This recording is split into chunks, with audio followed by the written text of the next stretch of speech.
प्रतिपक्ष तेजस्वी यादव का master stroke, अपने आवास को बनाया कोविड केयर सेंटर, मरीजों को दी जाएंगी निःशुल्क सुविधाएं। तेजस्वी यादव के कोविड केयर सेंटर पर सत्तापक्ष ने बोला हमला, कहा तेजस्वी का शुरू हुआ नया राजनीतिक ड्रामा।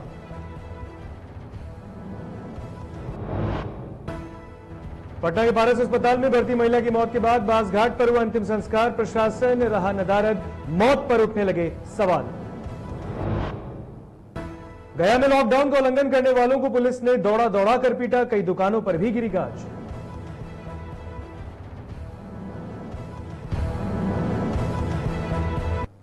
नमस्कार, स्वागत है आपका डीटीवी भारत में। बढ़ते हैं खबरों की तरफ।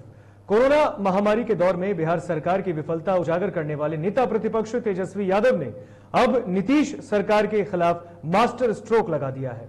तेजस्वी ने पोलो रोड स्थित अपने सरकारी आवास को कोविड केयर सेंटर में तब्दील कर दिया है। उन्होंने अपने ट्विटर अकाउंट पर एक वीडियो जारी कर मुख्यमंत्री नीतीश कुमार से उनके सरकारी आवास को आइसोलेशन सेंटर बनाने की मांग की है। तेजस्वी ने बताया कि उनके सरकारी आवास पर तमाम आवश्यक मेडिकल उपकरणों तथा खाने पीने की निःशुल्क सुविधाओं से लैस आरजेडी कोविड केयर की स्थापना वो कर रहे हैं।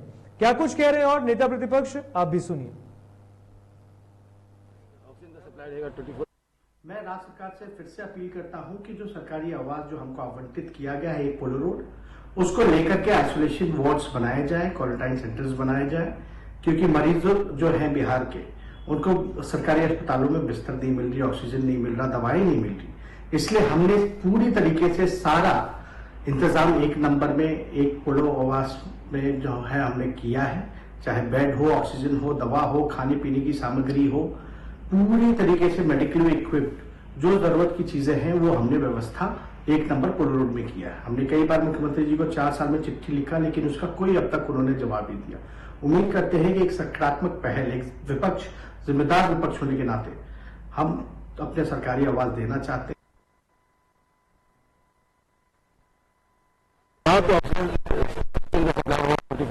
ऑक्सीजन डॉक्टर्स रहेंगे जो कल यहाँ पे ये फायदा है कि यहाँ पे जो भी डॉक्टर रहेंगे वो रिकॉग्नाइज्ड MD/MS रहेंगे यहाँ पे, और वो 24 आवर्स मतलब कि उसका टाइम बटा हुआ है, 4 आवर्स का स्लॉट दिया गया डॉक्टर्स को। वो लोग आके वीकली हम लोग कर रहे हैं ऐसे। तो ये पूरा चिकित्सा प्रकोष्ठ, राज्य चिकित्सा प्रकोष्ठ का ये इसका भार दिया गया है। किसी ने कहा है कि हम लोग को बढ़ चढ़ के इसमें पार्टिसिपेट करना है, सरकार चाहे न चाहे हम लोग मदद कर। नेता प्रतिपक्ष तेजस्वी यादव द्वारा आइसोलेशन सेंटर चलाने पर जेडीयू विधान पार्षद नीरज कुमार ने हमला बोला। उन्होंने कहा कि तेजस्वी यादव ने नया राजनीतिक नाटक शुरू कर दिया है। बिहार सरकार लगातार कोरोना मरीजों के लिए कार्यरत है। लापतागंज के नायक तेजस्वी यादव का नया राजनीतिक नाटक। सरकारी आवास आपके पिता की अवैध रूप से अर्जित संपत्ति नहीं है, जागीर नहीं है। पार्टी का कोविड केयर सेंटर खोलना यह आंखों में धूल झोंकना है, मंशा साफ नहीं। अरे आपके दल के अल्पसंख्यक विधायक ने नवादा जिला प्रशासन पर भरोसा किया, सरकारी अस्पताल को ऑक्सीजन और सिलेंडर सौंपा, और आप अपने सरकारी आवास में बेड लगा रहे हैं। एक बार फिर सवाल उठाया है। उन्होंने कहा कि बिहार सरकार को श्वेत पत्र जारी कर बताना चाहिए कि कोरोना के दूसरे लहर में देश में अन्य राज्यों की अपेक्षा कागज पर कम कोविड संबंधित मृत्यु दिखाने के बावजूद देश में सर्वाधिक बिहार में ही डॉक्टरों की मृत्यु क्यों हुई। साथ ही प्रभावित परिवारों के लिए IMA को चंदा जमा क्यों करना पड़ा।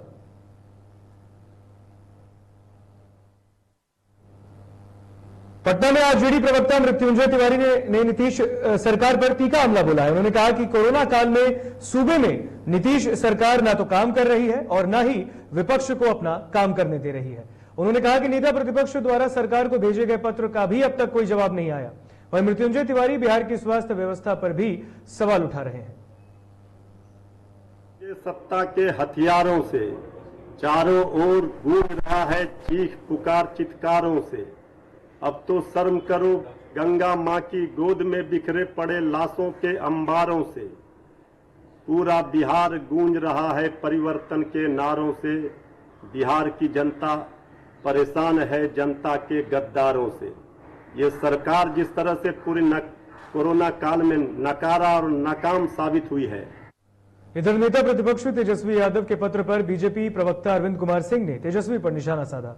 उन्होंने कहा कि तेजस्वी यादव, अब आपके मन की बेचैनी बिहार की जनता को समझ में आ गई है। आपको जनता के स्वास्थ्य की चिंता नहीं, आप आपदा में अवसर तलाशने वाले व्यक्ति हैं। आपको चिंता है कुर्सी पाने की। ये श्री तेजस्वी यादव से जिनकी अवसरवादी चेहरा छुपी रहे, कुर्सी पाने की बेकरारी बाहर आए, मुख्यमंत्री बनने की चाहत छुपी रहे, कोरोना में मदद की चर्चा घर घर पहुंचे और घोटालों की दौलत छुपी रहे, आपदा में अवसर तलाश रहे श्री तेजस्वी यादव जी, आपको कुर्सी की बेकरारी है, आपको बिहार की जनता की चाहत नहीं है, बिहार की जनता को कोरोना में मदद की चाहत नहीं है। बिहार में कोरोना से लोगों की मौत पर विपक्ष एक बार फिर सत्ता पक्ष पर हमलावर है। इसी कड़ी में पटना में कांग्रेस प्रवक्ता राजेश राठौड़ ने नीतीश सरकार पर हमला बोला। उन्होंने कहा कि कोरोना काल में नीतीश सरकार बिहार की जनता को छलने का काम करती है। सरकार विपक्ष से सवाल कर रही है कि विपक्ष कहां है। कोरोना काल में तो सरकार को काम करना था। वेंटिलेटर, ऑक्सीजन, दवा, अस्पताल के सुधार तो सरकार को ही करनी थी।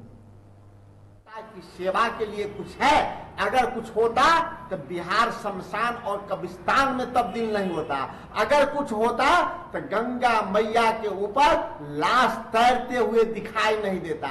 यह सरकार नीतीश कुमार की सुपर फेल सरकार है। इसीलिए कहते हैं कि चोर बोले जोर से। इन सिद्धांतों के साथ सुपर फेल नीतीश कुमार की सरकार चल रही है। जाप सुप्रीमो पप्पू यादव की गिरफ्तारी के बाद से ही जाप कार्यकर्ता सरकार से उनकी रिहाई की मांग कर रहे हैं। इसी कड़ी में पार्टी कार्यकर्ताओं ने जाप अध्यक्ष की गिरफ्तारी के विरोध में बांस घाट पर प्रदर्शन किया। इस दौरान सीएम नीतीश, स्वास्थ्य मंत्री मंगल पांडे और सारण से बीजेपी के सांसद राजीव प्रताप रूडी का पुतला भी फूंका गया।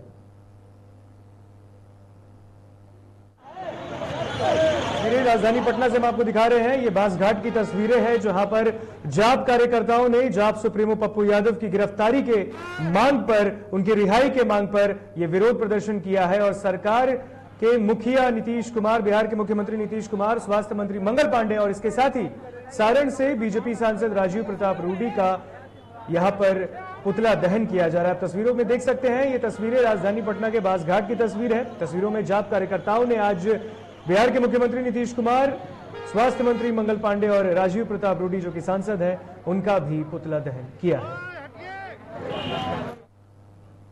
बिहार में एक ओर जहां नीतीश सरकार कोरोना से निपटने के लिए कार्य कर रही है, तो वहीं दूसरी ओर पटना के वार्डों का हाल बेहाल है। जहां एक तरफ सरकार ने 2 महीने लाभुकों को मुफ्त में राशन देने की बात कही, तो वहीं दूसरी तरफ वार्ड 18 के लोगों को कोई सुविधा नहीं मिली है।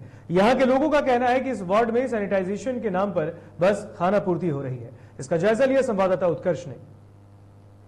बिहार में एक तरफ कोरोना का संक्रमण जो है वो थमता नजर आ रहा है, लेकिन जो डेथ रेशियो है बिहार का वो काफी ज्यादा बढ़ रहा है। एक तरफ सरकार कहती है कि हर तरफ हम सफल हैं, वहीं आइए एक रियलिटी चेक में आए हैं और जानते हैं यहाँ की जनता से, ये पटना सदर है, कि यहाँ पर किस तरीके से सैनिटाइजेशन होता है, लोगों तक खाना मुहैया कराया जाता है कि नहीं। क्योंकि जो बीते दिन लॉकडाउन की बात कही गई थी, सरकार द्वारा इसे एक्सटेंड कर दिया गया है। करीब 25 मई तक अब बिहार में लॉकडाउन है और इस बीच लोगों की आवाजाही पे भी रोक लगा हुआ है। इतना ही नहीं, जो समय था वो पहले जो 7 से 11 किया गया था, उसको अमूमन अब 6 से 10 कर दिया गया। तो जनता से जानते हैं और जानते हैं पटना में क्या स्थिति है, क्योंकि एक तरफ सरकार कहती है कि हम हर तरफ से सफल हैं, लोगों तक हर तरह से सहायता पहुंचा रहे हैं। सर, यहाँ पर सैनिटाइजेशन होता है? सैनिटाइजेशन होना चाहिए, जितना नहीं हो रहा है। लोगों तक सरकार के द्वारा जितनी भी जो प्लानिंग की जाती है सरकार की, वो यहाँ तक पहुंचती है धरातल तक? नहीं, धरातल पर नहीं पहुंच रही है। सरकार ने वादा किया था कि लोगों को फ्री में राशन पहुंचाएंगे जो कोरोना काल है, क्योंकि अभी लॉकडाउन को और बढ़ा दिया गया है। तो ऐसे में क्या कुछ सरकार द्वारा किया गया? पिछले बार सरकार द्वारा तो मिला था 3 महीना, अभी इस बार अभी तक तो खाली घोषणा हुई है, अभी मिला नहीं है। अच्छा, तो यहाँ के जो वार्ड पार्षद हैं वो लोगों तक सहायता पहुँचा रहे हैं? ऐसा तो हमको नजर नहीं आ रहा कि लोगों तक पहुँचा रहे हैं। आपके वार्ड पार्षद का नाम क्या है? रंजन, पप्पू कुमार रंजन। चलिए, शुक्रिया। ये जानते हैं और लोगों से, कुछ महिलाएं भी हैं, उनको यहाँ पर क्या कठिनाइयां हो रही हैं। आपके यहाँ पर जो वार्ड पार्षद हैं वो आप लोगों तक सहायता देते हैं?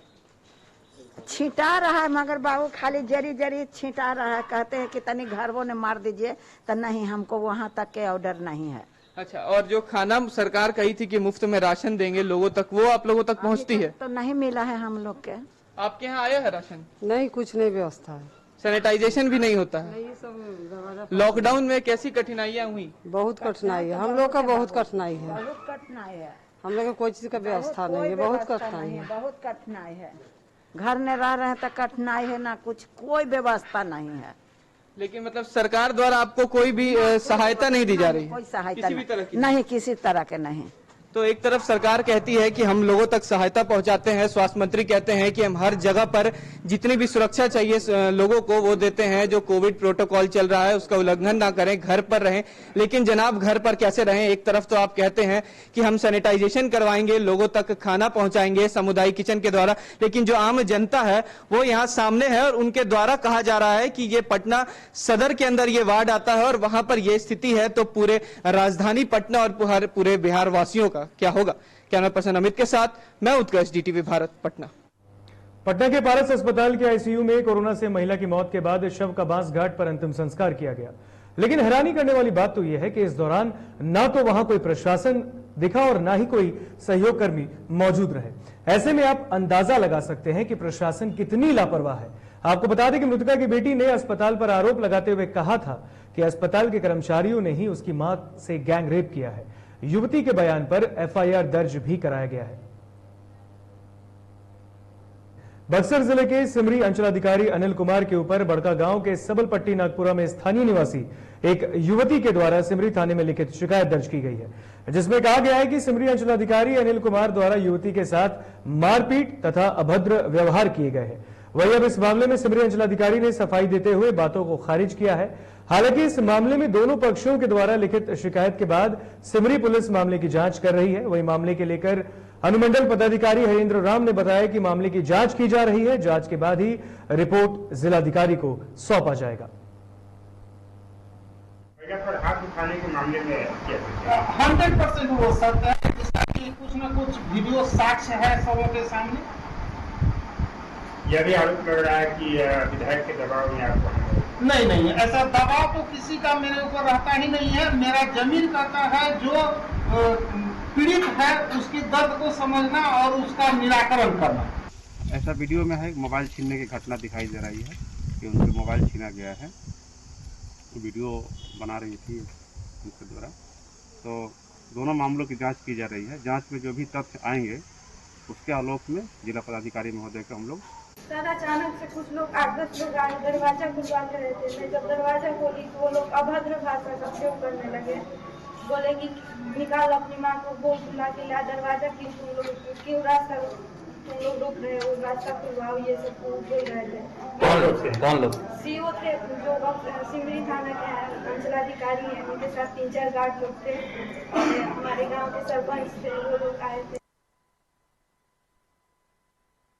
गया में लॉकडाउन का सख्ती से पालन कराने के लिए सदर एसडीओ सड़क पर निकलकर निरीक्षण कर रहे हैं और इस दौरान लॉकडाउन का उल्लंघन करने वालों पर भी सख्त कार्रवाई करते हुए सड़क पर उन्होंने लोगों से उठक बैठक कराया और कई दुकानों को भी सील किया गया। साथ ही कानूनी कार्रवाई करते हुए एफआईआर दर्ज करने का निर्देश दिया गया।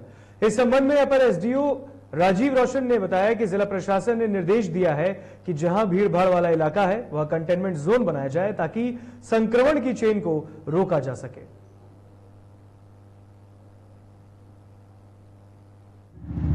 द्वारा कोविड-19 की जो महामारी है, इस महामारी से निपटने के लिए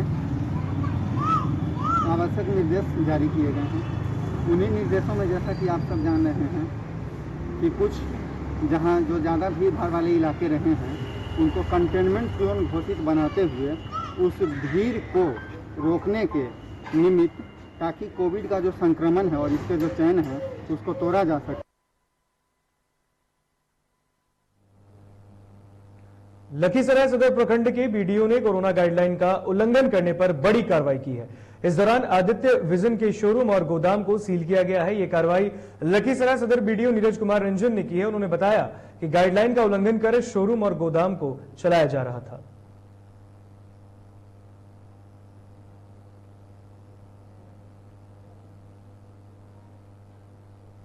कोरोना काल के दौरान प्रदेश में स्वास्थ्य व्यवस्था का हाल खराब है। पिछले साल ही कोरोना काल में मुख्यमंत्री नीतीश कुमार द्वारा सूबे के सभी स्वास्थ्य उपकेंद्र को ठीक कर ग्रामीण स्तर पर बेहतर स्वास्थ्य सुविधा उपलब्ध करने का निर्देश दिया गया था और इसके बावजूद भी मुख्यमंत्री नीतीश कुमार के गृह जिले में कई ऐसे स्वास्थ्य उपकेंद्र हैं जो जीर्ण शीर्ण अवस्था में हैं। कहीं मकान गिर गया है तो कहीं भूसे के ढेर के बीच स्वास्थ्य उपकेंद्र चलाया जा रहा है। इसी कड़ी में बिहार शरीफ मुख्यालय से महज 5 किलोमीटर दूर कोरई पंचायत स्थित महानंदपुर का स्वास्थ्य उपकेंद्र जीर्ण शीर्ण हालत में है और यहां न तो डॉक्टर आते हैं और न ही कोई स्वास्थ्य कर्मी। 1970 के दशक से स्वास्थ्य उपकेंद्र यहाँ पर चल रहा है। लेकिन यहाँ जर्जर बिल्डिंग और जर्जर यहाँ जो आते हैं डॉक्टर जो भी सदर अस्पताल से उनको समय सही से नहीं देने के कारण यहाँ का आबादी करीब 5000 की आबादी है और बहुत लापरवाही है। यहाँ देख रहे हैं आप बिल्डिंग का हालत और रहन सहन का हालत यहाँ का।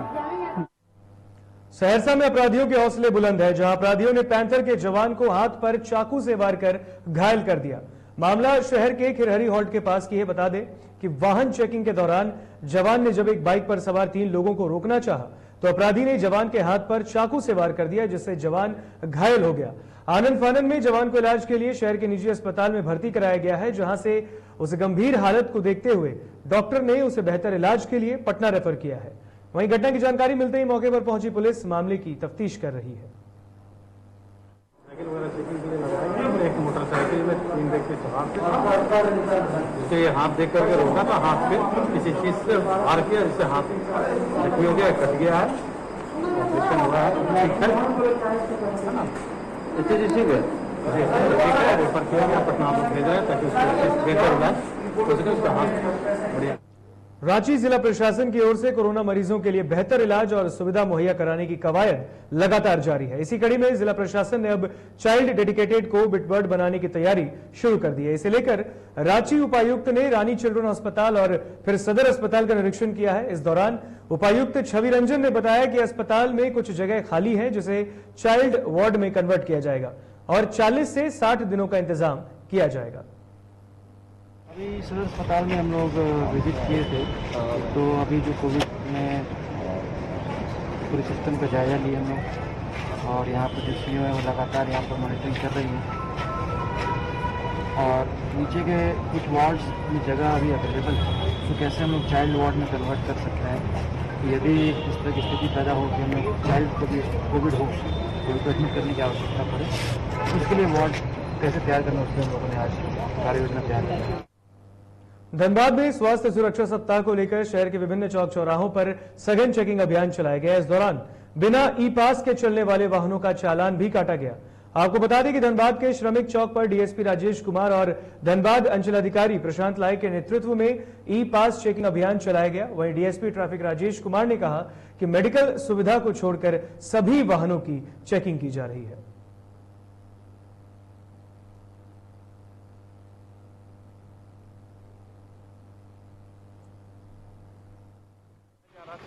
माध्यम से इसमें जिनको सरकार का जो दिशा निर्देश है, उस दिशा निर्देश का हम लोग रोड में यातायात के संबंध में जो दिशा निर्देश सरकार ने दिया है उसका अनुपालन के लिए हम लोग चेकिंग अभियान जारी किया है।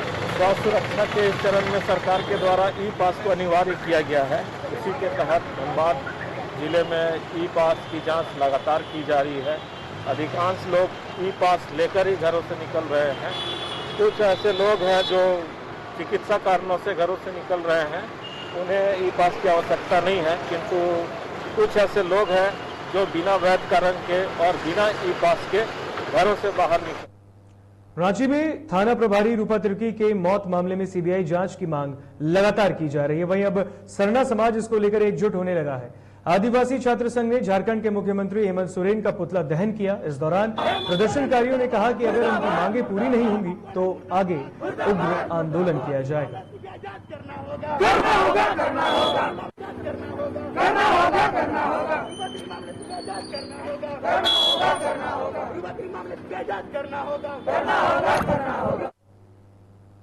चाईबासा में रिश्ते को शर्मसार करने वाला मामला सामने आया है, जहां भूखे पिता को नशे में धुत उसके बेटे ने पत्नी के साथ मिलकर मौत के घाट उतार दिया। घटना पश्चिमी सिंहभूम जिला मुख्यालय चाईबासा से सटे मुफस्सिल थाना क्षेत्र के नरसंडा गांव की है। हत्या की सूचना मिलने पर पुलिस ने आरोपी बेटे और उसकी पत्नी को गिरफ्तार कर लिया है और आगे की कार्रवाई की जा रही है।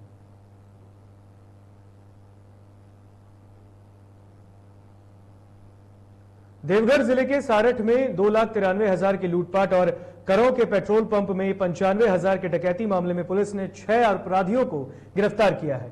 देवघर एसपी अश्विनी सिन्हा ने बताया कि पिछले साल सारठ थाना क्षेत्र में हुए लूट के एक मामले में 5 जबकि करों के पेट्रोल पंप में हुई डकैती के मामले में 1 अपराधी को पकड़ा गया है। गिरफ्तार अपराधियों में गुलाम अंसारी, शरीफ अंसारी, सफाकत अंसारी, मोबिन अंसारी और इरशाद अंसारी का नाम शामिल है। इन अपराधियों के पास से घटना में प्रयुक्त मोटरसाइकिल, लूटा हुआ मोबाइल और चाकू बरामद किया गया है। अपराधियों ने पुलिस को बताया कि सभी के बीच प्रति व्यक्ति 52,000 रुपए का बंटवारा भी किया गया। वहीं करों के पेट्रोल पंप में 95,000 रुपए कैश की डकैती के मामले में मुल्तान अंसारी को भी गिरफ्तार किया गया है। जमशेदपुर के जादूगोड़ा में पिकअप वैन की चपेट में आने से बाइक सवार की दर्दनाक मौत हो गई। मृतक की पहचान 22 वर्षीय सुशांत सरदार के रूप में की गई है। वहीं इस घटना के बाद से मृतक के घर में मातम पसरा है।